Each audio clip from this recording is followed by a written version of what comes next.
STIK Bina Husada karena kami sudah menyediakan, memfasilitasi masyarakat atau adik-adik semua yang mau kuliah di Bina Husada tapi tidak harus bolak-balik datang ke sini, tidak harus khawatir dengan kondisi pandemi saat ini dan tetap bisa kuliah dengan sehat. Gitu. Masya Allah, jadi tidak perlu lagi ya Bu ya khawatir buat milih STIK Bina Husada Palembang, apalagi jurusan. Masya Allah nih. Selanjutnya yaitu adalah jika teman-teman yang ingin bertanya atau adik-adik sekalian yang ingin bertanya silakan kalau ingin bertanya ditulis di kolom komentar. Sambil menunggu, saya pengen nanya kabar-kabar Ibu dulu. Ibu lagi ngapa Ibu di sana Bu? Kegiatannya sehat Bu di sana di pandemi Palembang ini?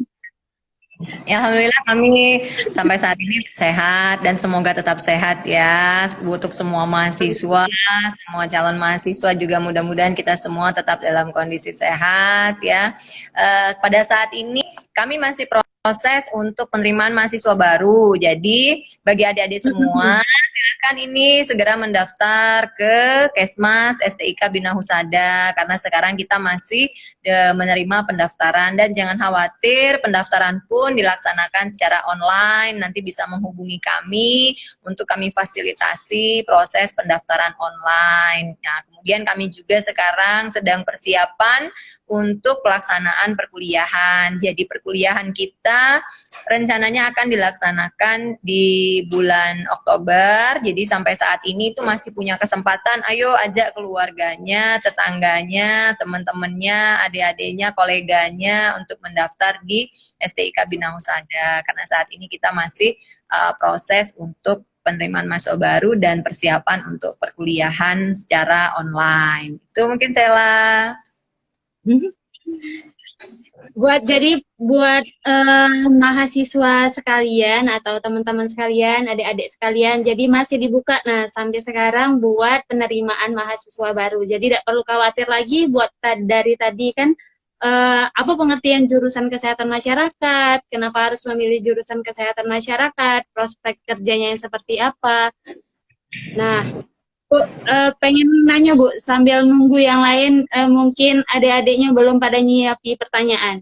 Kan tadi Bu dari prospek kerja, mungkin kebanyakan orang tuh Bu pertama sekali ngelihat jurusan itu pasti pengen apa sih prospek kerja yang seperti apa nih saya Bu? Kalau misalnya untuk yang dari segi industri saya banyak yang nanyain misalnya sertifikat. Sebenarnya cak mana sih Kak sertifikat itu saya kira-kira itu tuh seperti apa Bu? Misalnya untuk dari jurusan kesehatan masyarakat dari prospek kerja yang memang harus sertifikat seperti itu.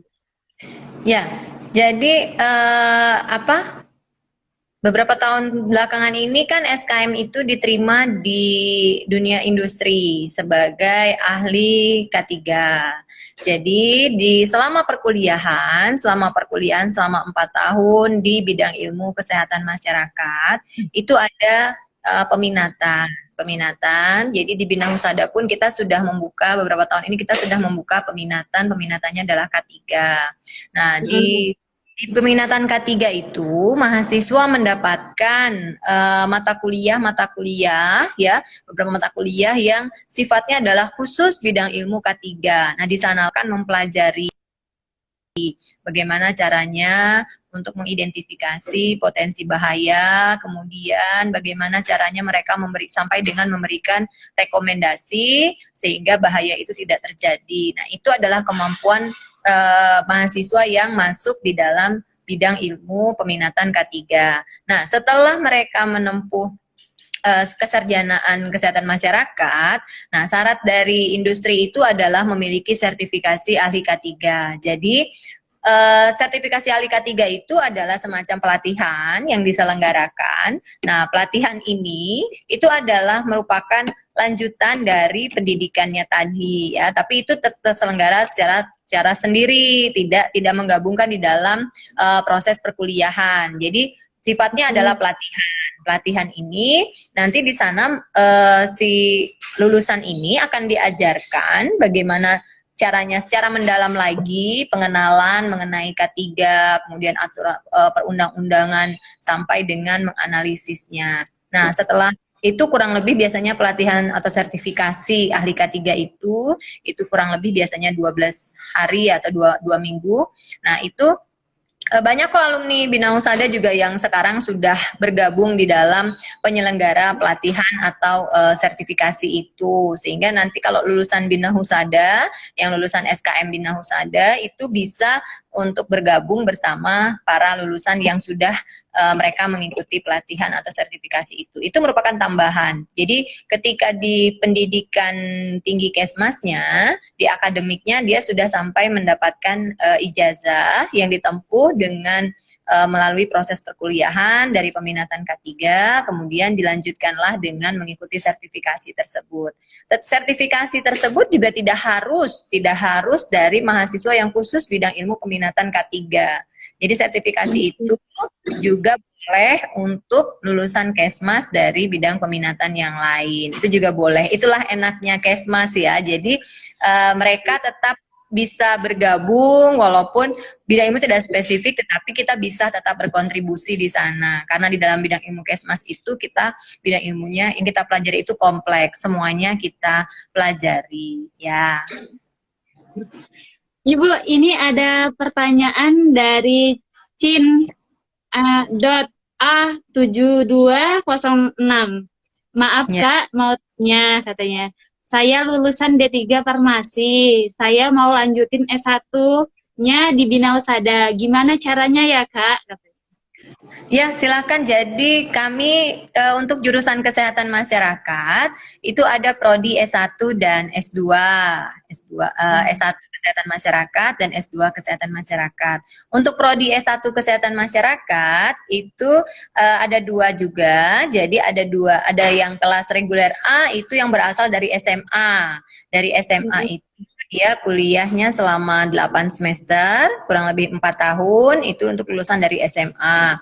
Kemudian selain itu kita juga punya yang dari yang sifatnya melanjutkan. Jadi seperti yang tadi lulusan farmasi itu akan melanjutkan S1, silahkan untuk melanjutkan ke STIK Bina Husada, boleh nanti menghubungi kami, akan kami bantu prosesnya sampai dengan selesai perkuliahannya nanti untuk mendapatkan gelar sarjana.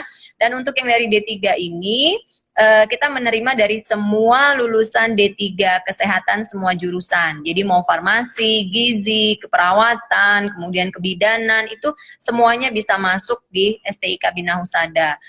Untuk prosesnya itu dijalani untuk kesarjanaannya, itu proses pendidikannya selama 4 semester atau 2 tahun. Jadi setelah lulus D3 mendaftar di kami itu prosesnya itu 2 tahun untuk selesai di sarjana kesehatan masyarakat. Tadi ya boleh ke kami, boleh datang ke STIK Bina Husada atau boleh kontak ke STIK Bina Husada, kami siap menerima. Jadi buat Cin underscore A7206, jadi tidak perlu khawatir, tinggal datang saja ke STIK Bina Husada Palembang yang terletak di jantung kota Palembang.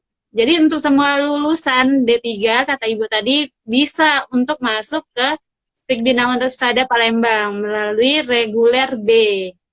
Ya, nah, betul. D3 semua jurusan ya, D3 kesehatan semua jurusan bisa masuk ke kami. Nah, kalau yang untuk prodi S2 Kesmas, itu menerima dari S1 semua jurusan. Jadi, kalau yang sudah lulus S1-nya semua jurusan S1 itu bisa melanjutkan ke prodi S2 Kesmasnya Bina Husada. Ya, jadi kalau yang belum tahu kan hari ini sudah tahu. Ya, jadi coba segeralah mendaftar. Ya, karena persaingan saat ini kan kalau lulus SMA kemudian sudah kuliah melanjutkan itu kan persaingannya saat ini untuk pendidikan itu kan sangat ini ya, persaingannya sangat ketat sekali, sehingga sekarang ada kesempatan dari Bina Husada memberikan kesempatan dan perkuliahan pun sedang dilaksanakan secara online, tidak menyulitkan gitu ya. Jadi inilah sekarang kesempatan, silakan dimanfaatkan kesempatan karena kesempatan itu tidak datang 2 kali. Iya. Jadi, nah Bu, sempat ada yang nanya kan Bu sama saya lah, katanya, Dek, katanya, kalau dari keperawatan kira-kira bisa dah Dek, katanya S2 di jurusan kesehatan masyarakat, kata. Nah, itu sendiri menurut Ibu gimana Bu? Dari keperawatan Bu, misalnya. Bisa atau tidak Bu? Untuk masuk ke jurusan kesehatan masyarakat? Ya, jadi yang seperti yang saya sampaikan tadi, untuk untuk program studi S2 Kesehatan Masyarakat, itu menerima dari semua S1 semua jurusan. Jadi, kalaupun keperawatan, mungkin dia lulusan S1 keperawatan, sarjana keperawatan, itu bisa melanjutkan ke S2 Kesmasnya Bina Husada. Silahkan gitu ya. Walaupun kok saya keperawatan ngambil S2-nya Kesmas, boleh silakan, karena kan kita tidak tahu ketika dia sudah berkeperawatan, berprofesi di instansi mana, sehingga dia harus bidang ilmunya tidak lagi spesifik keperawatan tetapi ke kesehatan masyarakat, silakan. Atau dari ilmu keperawatan, oh saya mau tahu juga nih bidang ilmu Kesmas, nanti dia menempuh ke S2 Kesmas, silakan, bisa. Jadi kami S2 Kesmas kami itu menerima dari semua jurusan. Jadi buat yang dari perawat ataupun dari yang lain Bu ya, S1-nya intinya bisa jurusan kesehatan masyarakat. Nah Bu, untuk dari segi peminatan itu sendiri Bu, untuk dari segi peminatan itu sendiri Bu, gimana Bu? Misalnya kan kebanyakan dari yang beda nih kan Bu ya, tadi kan misalnya perawat beda, terus mau ambil S2 di jurusan kesehatan masyarakat. Nah, mau ngambil peminatannya tuh bingung Bu mereka Bu. Untuk dari peminatan itu sendiri di STIK Bina Husada kira-kira gimana Bu?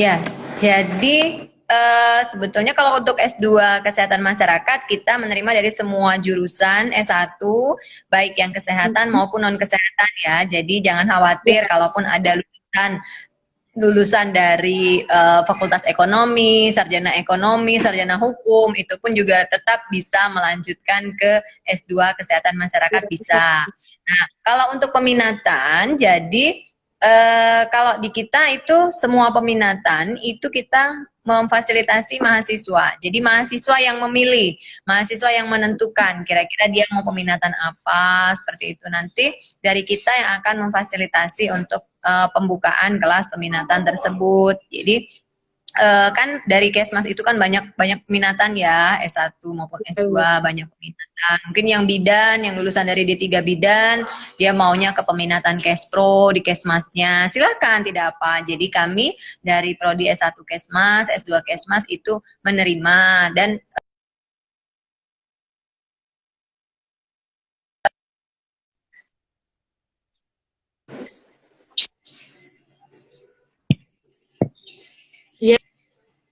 Iya Bu.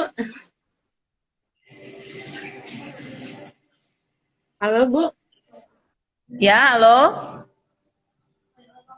Jadi Bu, yang halo. tadi, iya Bu, kedengaran? Iya. Untuk dari peminatan tadi Bu, dari peminatan misalnya kebidanan yang kata Ibu tadi bisa lanjut ke Kespro. Jadi itu tuh bisa ya Bu ya? Ya, bisa. Jadi nanti silahkan saja. Ketika yang sudah dari D3, biasanya kan saya sudah D3 Kespro, D3 bidan, atau saya sudah D3 gizi gitu kan. Saya mau peminatan itu, silakan, bisa di kita. Ya. Mungkin ada lagi dari teman-teman yang pengen bertanya, kira-kira untuk seputar dari jurusan kesehatan masyarakat atau STIK Bina Husada Palembang, yang sudah semuanya program studi terakreditasi B semua.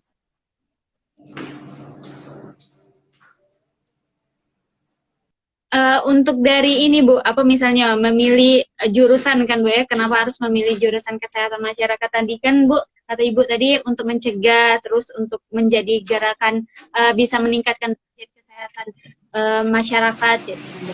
Selain dari itu kira-kira ada lagi dah Bu, alasan kenapa harus memilih jurusan kesehatan masyarakat?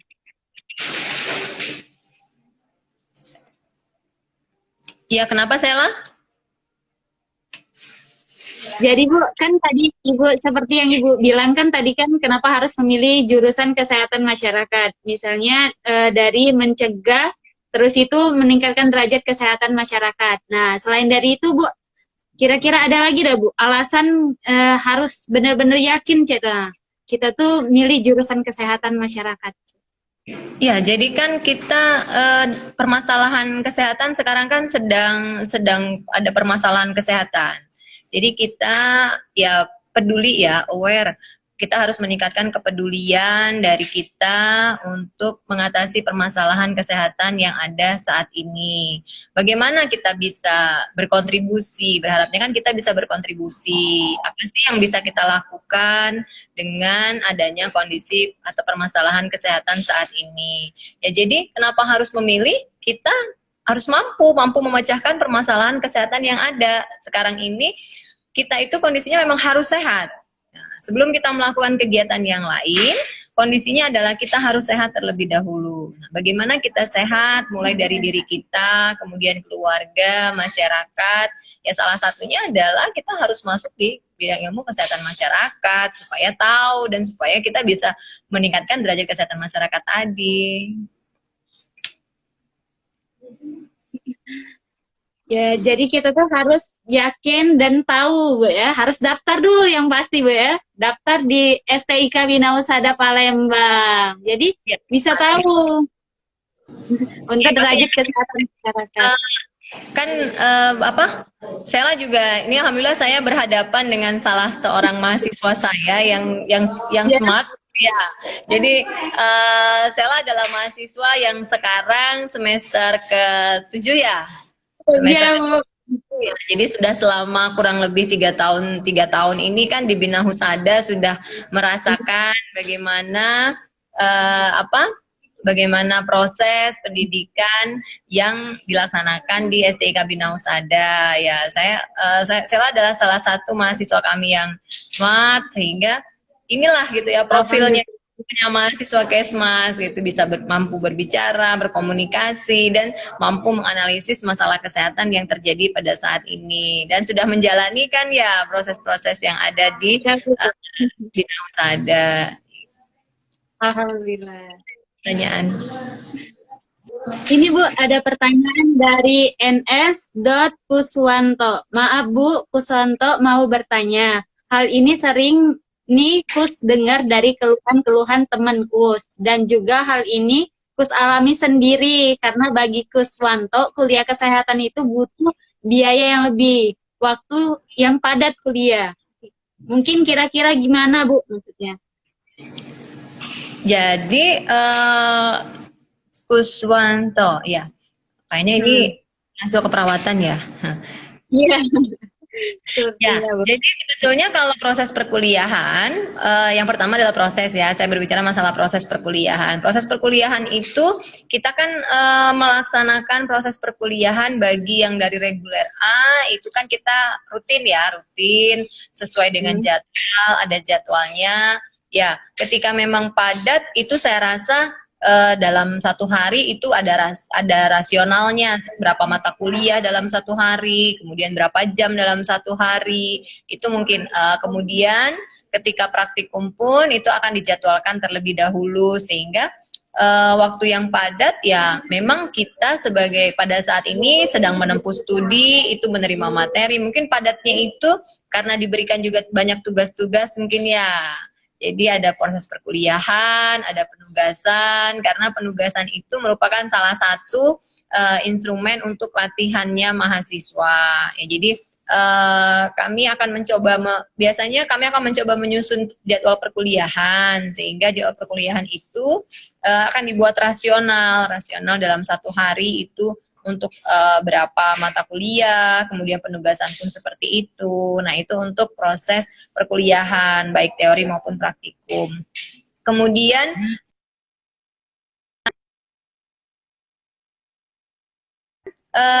saya rasa relatif sama ya. Jadi, kami pun dari Bina Husada itu kita relatif sama dengan institusi lain, dengan pendidikan tinggi yang lain. Jadi pembiayaan ya sesuai dengan apa yang menjadi kebutuhan dari institusi. Kalau biaya pada saat ini untuk Bina Husada pun untuk biaya pendaftaran itu gratis biaya pendaftaran. Kemudian untuk biaya pendidikan itu juga bisa dicicil sampai dengan mahasiswanya itu akan lulus seperti itu. Nah, itu kalau untuk pembiayaan. Jadi kalau untuk permasalahan biaya kuliah, nah untuk mahasiswa yang dengan permasalahan ekonomi tapi pengen kuliah, itu kan di Bina Husada kita punya program beasiswa ya, program beasiswa yang diberikan dari Kemendikbud, kemudian ada juga bantuan lain seperti itu. Jadi ada beasiswa ada dari Kemendikbud, ada juga dari yayasan. Nah, bagi memang mahasiswa yang betul-betul tidak mampu, kemudian dia tetap mau kuliah, itu bisa nanti kita ajukan untuk proses beasiswa. Seperti saat ini kami mengajukan banyak mahasiswa yang kami ajukan untuk bantuan beasiswa, baik yang UKT maupun yang bantuan terdampak pandemi COVID. Ya, Sela juga mengajukan ya, Sela ya. Iya, Ibu. Nah, jadi setiap mahasiswa itu kami berikan kesempatan.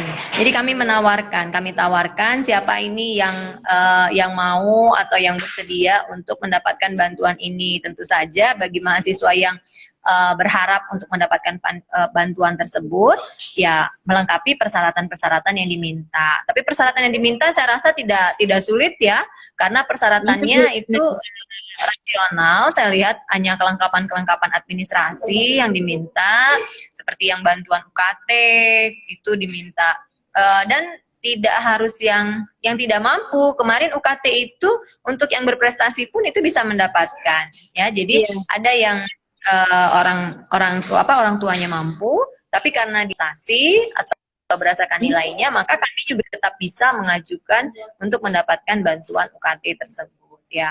Alhamdulillah Kesmas banyak yang mendapatkan ya, baik dari yang gubernur ya kemarin ya, dari gubernur itu banyak, kemudian dari UKT juga itu ini tinggal menunggu kita karena sudah melengkapi berkas semua ya. Sela kemarin dapat yang mana? Saya dapat yang dari LL Dikti, Bu.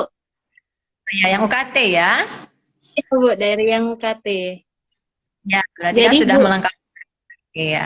Jadi itu kalau untuk kuliah saya rasa standarnya hampir semua perguruan tinggi itu standarnya hampir sama gitu ya. Nah, kemudian untuk keringanan bisa dicicil, kemudian untuk yang memang memiliki permasalahan keuangan mungkin bisa diungkapkan sehingga kami bisa mengajukan untuk bantuan beasiswa dan yang lainnya. Itu mungkin Sela.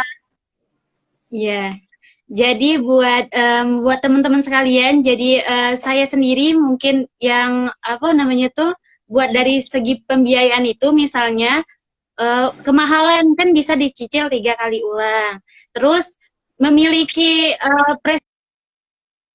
dari dilakukan dari semester 4, kita tuh bisa ngajuin biaya dapat beasiswa dari LLDT. Jadi tidak perlu khawatir buat dari segi biaya itu sendiri.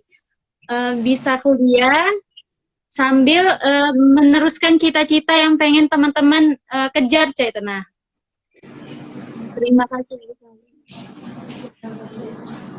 Katanya Bu, terima kasih Bu. Semoga ini bisa menjawab apa yang dikeluhkan sama teman-teman terkait biaya ini. Ya, sama-sama. Amin, amin. Semoga bisa menjawab dan semoga semuanya bisa kuliah ya, bukan dengan permasalahan biaya. Sekarang online. Intinya kalau pengen daftar jadi mahasiswa Bina Husada, tidak perlu khawatir lagi, bisa dari rumah, bisa sambil rebahan, mungkin sambil duduk, jadi serba online. Jadi tidak perlu lagi datang susah-susah untuk ke Stik Bina Husada Palembang. Kalau takut khawatir terjadi sesuatu hal. Nah, buat segi dari biaya tadi itu sendiri, bisa dicicil 3 kali cicilan, jadi tidak perlu khawatir untuk dari segi pembiayaan. Jadi ayo sama-sama gabung di Stik Bina Husada Palembang dan jadilah mahasiswa-mahasiswi berprestasi yang akan membanggakan bangsa dan negara. Mungkin itu saja, Bu. Iya, Sela. Untuk closing, Bu. Closing, pesan dan kesan buat teman-teman sekalian atau adik-adik yang lagi nonton sekarang, Bu, untuk gabung ke STIK Bina Husada Palembang. Ya, baik. Untuk closing atau penutup dari saya, jadi ayo semuanya saat ini yang lulusan SMA, lulusan D3 Kesehatan, lulusan S1, baik S1 semua jurusan, mari bergabung dengan STIK Bina Husada. Karena pada saat ini STIK Bina Husada itu adalah salah satu pendidikan tinggi kesehatan yang ada di Kota Palembang. Letaknya itu di pusat kota, di jantung kota, di depan kantor wali kota, di Jalan Syekh Abdul Somad. Lokasinya itu mudah sekali untuk ditemukan. STIK Bina Husada memiliki program studi D3 Kebidanan, memiliki program studi S1 Kesehatan Masyarakat, S2 Kesehatan Masyarakat, S1 Keperawatan dan Profesi Nurse. Nah, silakan bagi adik-adik semua, bagi Bapak Ibu semua untuk bergabung di STIK Bina Husada. Kami masih memberikan kesempatan ya. Jadi saatnya kita untuk mengabdikan atau berbakti kepada negara kita atau negeri kita untuk meningkatkan derajat kesehatan masyarakat. Dan saya sampaikan semoga kita semua dalam kondisi sehat selalu.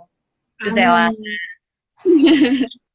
Terima kasih banyak kepada Ibu Dian Eka Anggraini yang hari ini berkesempatan untuk jadi pembicara di sharing session jurusan kesehatan masyarakat. Semoga bermanfaat buat teman-teman sekalian. Jika ada salah-salah kata, kami memohon maaf, kepada Allah kami memohon ampun. Kami akhiri dengan Assalamualaikum warahmatullahi wabarakatuh. Sampai jumpa. Terima kasih Ibu. Terima kasih banyak Ibu Dian Eka. Terima kasih.